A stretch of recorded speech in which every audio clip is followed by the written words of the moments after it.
How you feel about investing in stocks depends on how comfortable you are with taking risks. You may love the idea of playing the stock market if you're okay with taking chances. Who doesn't dream from time to time about getting rich by picking the next Apple?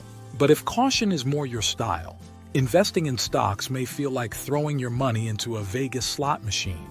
The truth is, putting your money in stocks is rarely a way to get rich overnight.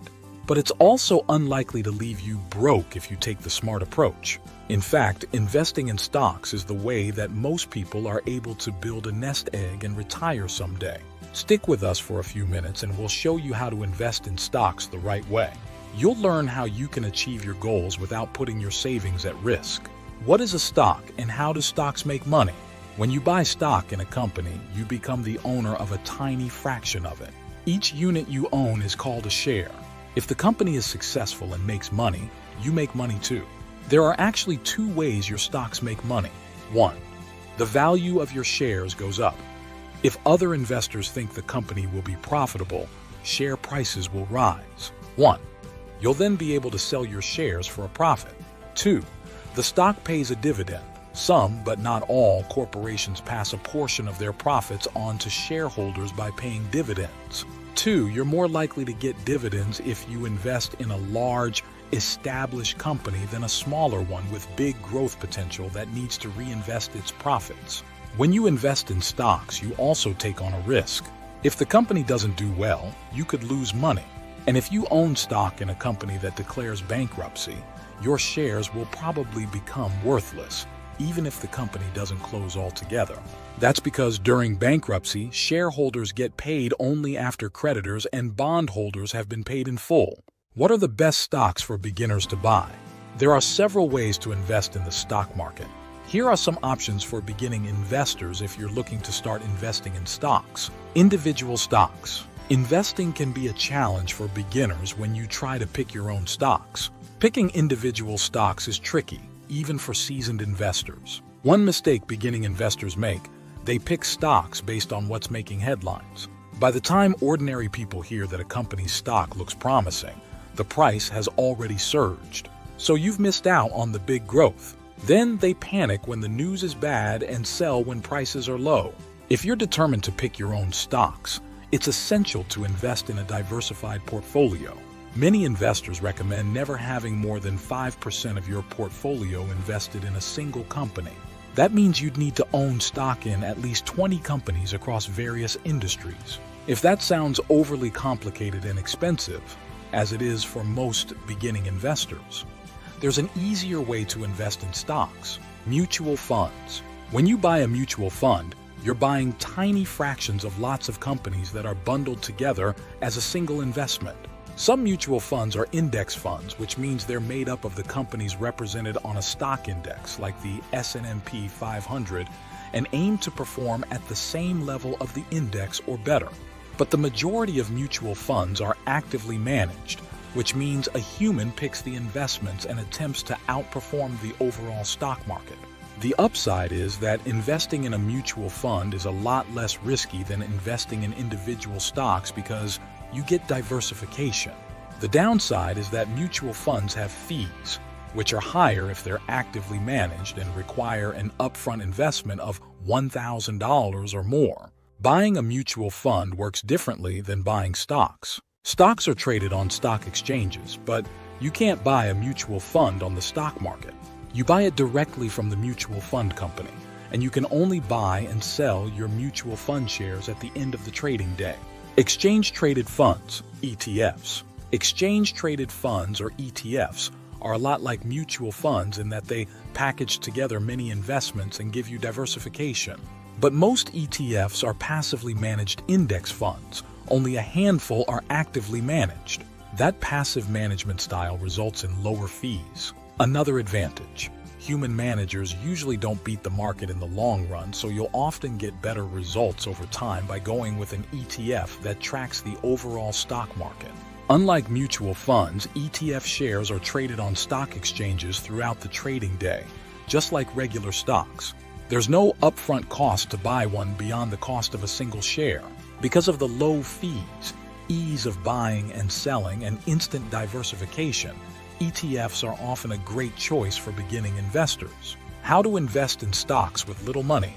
One of the biggest myths about investing in stocks is that you need a lot of money to start. That's completely false. Most people don't have gobs of cash to spare when they start investing. Here are some ways to get started. Contribute to your 401k. If you work for a company that offers a 401k and offers a match, it's essential that you take advantage. If you don't, you're leaving free money on the table. You won't be able to trade stocks using your 401k, but you'll choose from several investment options, usually mutual funds. Open a Roth IRA. Another good option for investing in stocks is to open a Roth or traditional IRA. We're partial to Roth IRAs for most new investors because even though you don't get to deduct your contributions for taxes, your money grows in the stock market completely tax-free. You're allowed to trade stocks using an IRA, but we wouldn't suggest doing so.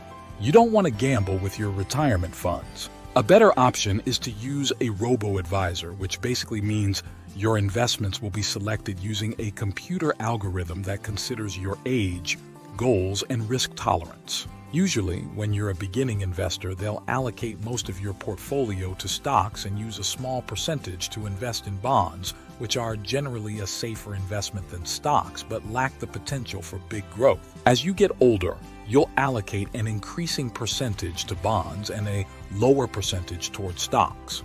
The 2020 Roth IRA contribution limits are $6,000 if you're under 50 or $7,000 if you're over 50. Open a taxable brokerage account. If you've decided to set aside money to play with the stock market, a regular brokerage account is where we'd suggest making your trades. Many online brokerages offer commission-free trades, though we don't recommend frequent trading. You build wealth in the stock market by holding on to your investments long-term. Once you open and fund your account, you buy stocks by placing an order. You can place a market order, which means you're telling your broker to buy the stock for you at whatever the going rate. You can also place a limit order, which tells your broker only to buy shares at a certain price or better. You can also use what's called a stop order to protect your investments. Here's how it works. Suppose you paid $20 a share for stock A. You could place a stop order that tells your broker to sell if prices drop to 15th, though there's no guarantee there will be a willing buyer at 15th, especially if prices are plummeting. If you know when to fold them, you could also place a stop order that tells your broker to sell once share prices hit 25. That way, you could lock in a 25% profit and move on. Use a micro-investing app. Micro-investing apps let you get started for as little as once, typically by investing your money in ETFs. The low minimum investment makes them a good way to start investing if you don't have a lot of money to spare or you still find investing a tad intimidating. Check out our picks for the best micro-investing apps. How can I learn more about the stock market? Want to learn more about the stock market before you start investing? One of the best ways to get started is simply to follow the news. Pay attention when the stock market has an especially good or bad day, and take note of why investors were feeling especially panicked or confident.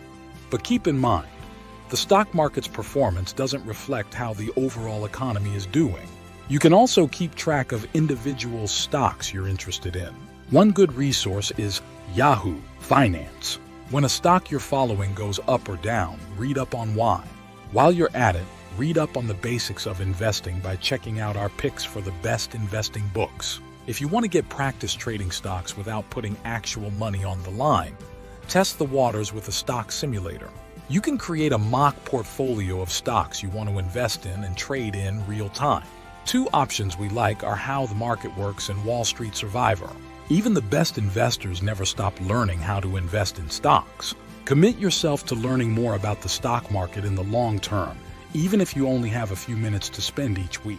That time will pay off as you slowly build your wealth. Now that you know how to invest in stocks, watch this video on how to make passive income with stock dividends.